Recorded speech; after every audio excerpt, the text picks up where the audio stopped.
Ouais, salut copain. Comme d'hab, c'est pour apprendre au premier degré. C'est pas parce que t'as décidé d'avoir la barbe, parce que maintenant c'est à la mode, que ça fait de toi un homme de Cro-Magnon. C'est pas automatique, c'est pas comme les antibiotiques. Hein, voilà quoi. Ah, il y a 40 ans en arrière, qu'il y avait encore la guerre froide, hein, ceux qui se rasaient, c'était les capitalistes, et ceux qui laissaient la barbe, c'était les communistes. Voilà, tu pouvais savoir aussi l'avis des gens, hein, si dans un mec qui se laissait la barbe, alors c'était pas à 100%, mais c'était plus ou moins des non-dits, quoi. Mais c'était comme ça, les mecs barbus qui se laissaient pousser la barbe, c'est les communistes. C'est ceux qui sont pour le partage des valeurs, on met tout ensemble, le pot commun, et puis on se partage les choses. Puis ceux qui se rasent, machin et tout, c'est ceux qui est du capitalisme. Les banquiers sont tous hyper bien rasés, rasent tous les jours. Tu vois, quoi. Hein?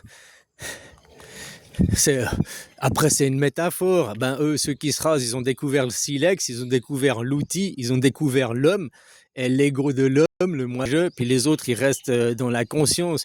Ils ont aussi découvert les outils et tout, mais ils les utilisent pas pour le narcissique. On peut aussi voir ça. Ah, mais alors si tu te rases, c'est que tu as conscience de ton image, donc hein, voilà, tu as du narcissisme. Ouais, on peut, voilà, après c'est des interprétations. Faut pas aller pousser dans les détails de mon explication. J'essaye de causer d'un truc, d'une image, d'une caricature, d'une photo que j'ai aujourd'hui, ce matin, de la mesure que j'ai eue ce matin, que j'ai pris ce matin, et puis que voilà, j'ai eu envie de parler de ça, quoi. Voilà quoi. Alors c'est pas aussi simple que ça, hein. Faut pas prendre tout au premier degré. À l'époque, les communistes, ils se rasaient pas. Les capitalistes, ils se rasaient la barbe. Aujourd'hui, tu vois, c'est plus aussi simple que ça, quoi. T'as plein de qui sont capitalistes et qui laissent la barbe parce que peut-être derrière ils sont pro-musulmans, quoi. Ah, va savoir, j'en sais rien, quoi. Hein, parce que, voilà, normalement, les barbus aussi, ils sont musulmans, quoi. Hein, c'est les terroristes. Jésus, c'était un terroriste, un gros barbu, et sur sa croix, là, pendu dans toutes les églises, quoi. Hein, le symbole du terrorisme, le symbole de l'anarchisme.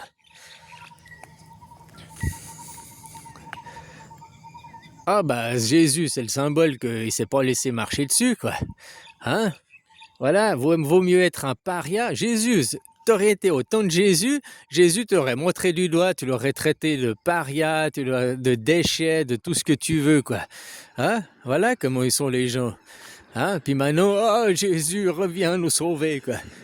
Les mêmes qui auraient craché sur Jésus, puis même que s'ils reviendraient, ils cracheraient dessus, quoi. Oh, Jésus, t'es un paria, quoi. Hein, pourquoi tu veux pas le capitalisme? Pourquoi tu veux... Non, bah, justement, Jésus, le deuxième testament, c'est du communisme. On, on, on, on efface les inégalités, hein, on se remet sur un pied d'égalité, il n'y a pas de gens supérieurs. L'Ancien Testament, c'est fini. Tu vois, Moïse et la Constitution, que l'on mette une constitution au lieu de mettre un roi, c'est pas d'aujourd'hui. Moi, je te le dis maintenant, ça va se passer mondialement avec la constitution suisse, vu qui va être la constitution mondiale, voilà, la référence. Puis ça va être une démocratie anarchique mondiale. C'est comme ça, quoi. Parce que ça date pas d'aujourd'hui, ça date de Moïse, où on met un bout de papier qui est pas corruptible. Une constitution, c'est incorruptible. Une constitution, ça n'a pas d'ego. Une constitution, ça n'a pas d'intérêt personnel. Une constitution, ça se modifie pas. Un jour c'est oui, un jour c'est non, quoi. Une constitution, c'est libre d'interprétation aussi. De la constitution sont tirées les lois. Hein? Après la constitution, on peut aussi, mais normalement, moi je parle de la constitution suisse, parce que c'est une constitution où on a effacé les ambiguïtés. Je t'invite à aller la lire, la constitution suisse, avec son préambule, hein, où on mesure le niveau des Suisses au plus faible des Suisses.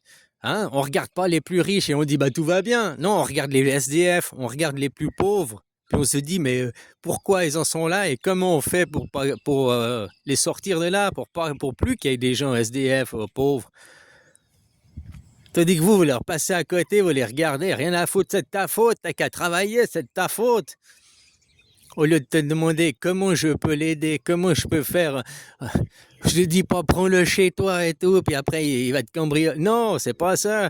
C'est que s'il est dans cette situation de SDF, personne ne s'est levé un matin et s'est dit ah bah tiens, je vais devenir SDF. Oh ouais, c'est un super plan de carrière. Oh, je vais devenir SDF professionnel.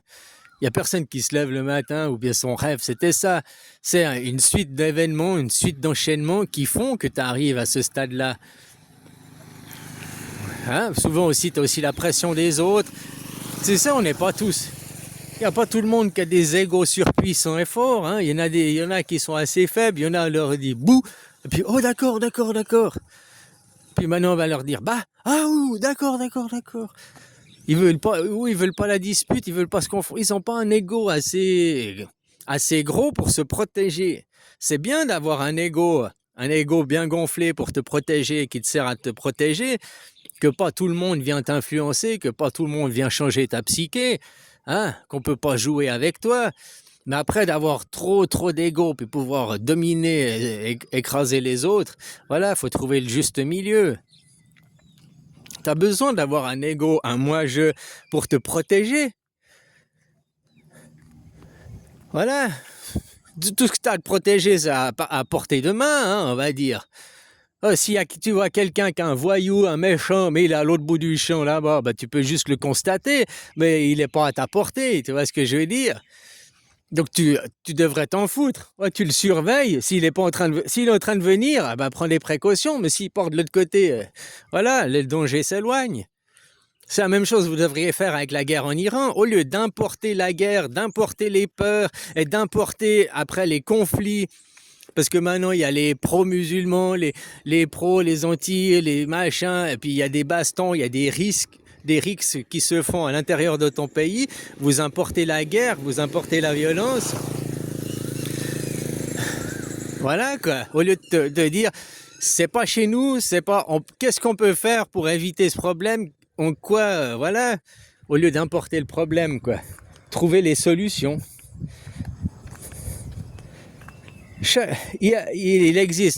S'il existe un problème, c'est qu'il existe une solution. Autrement, s'il n'y a pas de solution, c'est qu'il n'y a pas de problème. C'est si simple que ça, hein.